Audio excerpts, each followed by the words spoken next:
Bubuksan na ngayong araw sa publiko ang Phase 3 ng Pasig Bigyang Buhay Project. Pangunahan ito ni First Lady Liza Araneta Marcos kung saan inaasahan ding dadalo si Pangulong Ferdinand R. Marcos Jr. May balitang pambansa sa Isaya Mirafuentes ng PTV. Ilog Pasig ang pinakamahabang ilog dito sa Metro Manila. Binabagtas nito ang lungsod ng Maynila hanggang sa bungad ng probinsya ng Rizal. Ito ang nagdudugtong sa Manila Bay at Laguna de Bay. At sa tinagal-tagal ng panahon, hindi na natin nasilayan at naging kwento na lang ang malakristal nitong ganda. Pero sa ngayon, pangarap ng pamahalaan na muling masilayan ang angking ganda ng Pasig River. Mas maganda at mas malinis na Pasig River.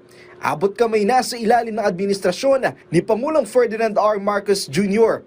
Nakatakdang buksan sa publiko ang Phase 3 ng Pasig Bigyang Buhay Muli Project na ang layunin ay maging isa ito sa tourist attraction. Ngayong araw, inaasahan ang inaugurasyon ng 300 metrong Fort Santiago River Walk. Ito ay pangungunahan ni First Lady Liza Araneta Marcos at inaasa ang dadalo rin sa programa si Pangulong Ferdinand R. Marcos Jr. na magsisimula alas 5 mamayang hapon.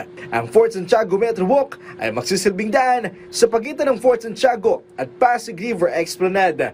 Isaya Mirafuentes para sa Pambansang TV sa Bagong Pilipinas.